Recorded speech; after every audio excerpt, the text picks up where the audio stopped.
Hello students, welcome to my YouTube channel and today we are going to discuss about class 10 की हिंदी की worksheet number 27 जो आपकी 4 सितंबर की worksheet है।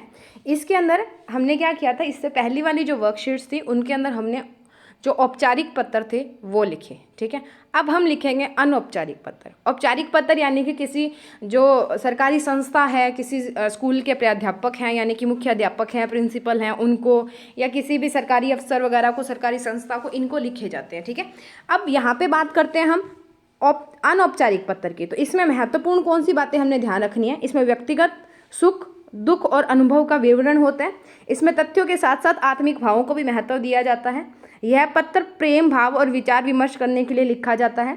इसकी भाषा शैली अनौपचारिक होती है, यानी कि इसके अंदर हम पूछ सकते हैं कि तुम कैसे हो, मैं ऐसा हूँ, ठीक है, बाकी कैसे हैं, या तुम क्या करने वाले हो। अगले से हम उसके जो व्यक्तिगत जो चीज़ें हैं वो हम उससे पूछ सकते हैं, अपनी व्यक्तिगत चीज़ें उनको बता सकते हैं, पर औपचारिक जो होते हैं उनके अंदर हम नहीं बता सकते। ठीक है, तो एक अनौपचारिक पत्र का प्रारूप कैसे होता है? सबसे पहले हम लिखते हैं पता। सबसे ऊपर बाईं ओर हमने क्या लिखना होता है? मान लो ये पेज है ना हमारा, तो यहाँ पे हम अपना पता लिखते हैं। ठीक है, ये पता लिख दिया, फिर इसके नीचे दिनांक लिखी जाती है, इसी के नीचे। ठीक है, पता जिस दिन पत्र लिखा जा रहा है उस दिन की तारीख लिखनी है। उसके बाद में इसी के नीचे आप संबोधन लिखोगे। जिस व्यक्ति को पत्र लिखा जा रहा है उसके साथ संबंध के अनुसार संबोधन का प्रयोग किया जाता है।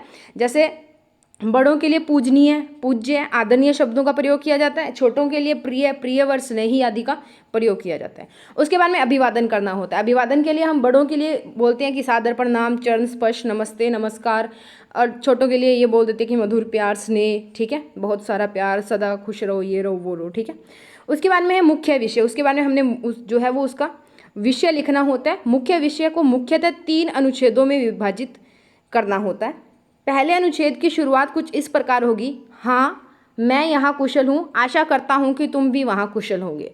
दूसरे अनुच्छेद में हम लिखते हैं जिस कारण पत्र लिखा गया है। ठीक है, तीसरे अनुच्छेद में, अनुच्छेद मतलब पैराग्राफ, मुख्य विषय के अंदर 3 पैराग्राफ्स बनते हैं। पहले में आप बताओगे कि मैं कुशल हूँ, तुम ठीक हो या कैसे। दूसरे में जो है बात, जो कारण से पत्र लिखा गया वो बताया जाता है।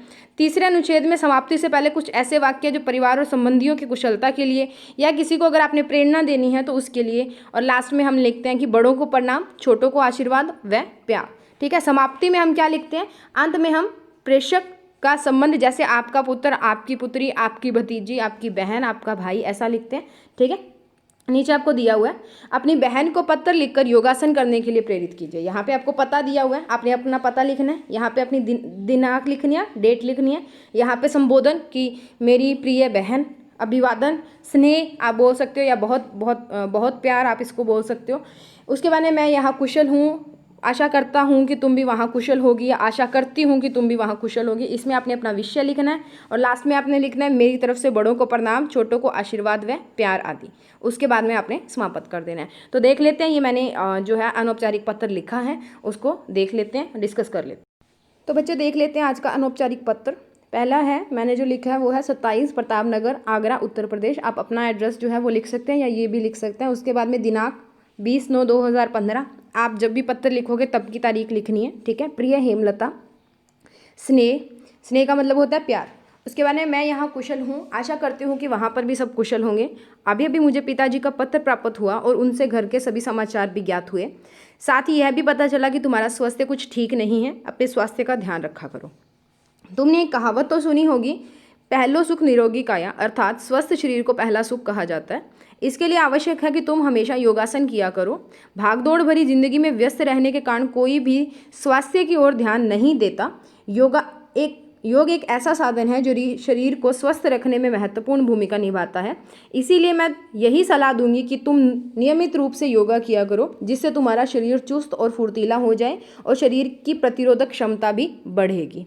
आशा करती हूँ कि तुम मेरी सलाह को मानोगी और जीवन में योगा के महत्व को समझोगी। मुझे पूर्ण विश्वास है कि तुम जल्द ही स्वस्थ हो जाओगी। माता पिता को मेरा प्रणाम और भाई को ढेर सारा प्यार देना। तुम्हारी बहन रिया। ठीक है, सो ये होगी हमारी जो अनौपचारिक पत्र था, जो हमने अपनी बहन को लिखना था योगासन के लिए प्रेरित करने के लिए। तो इसी के साथ हमारी वर्कशीट जो है वो कंप्लीट होती है।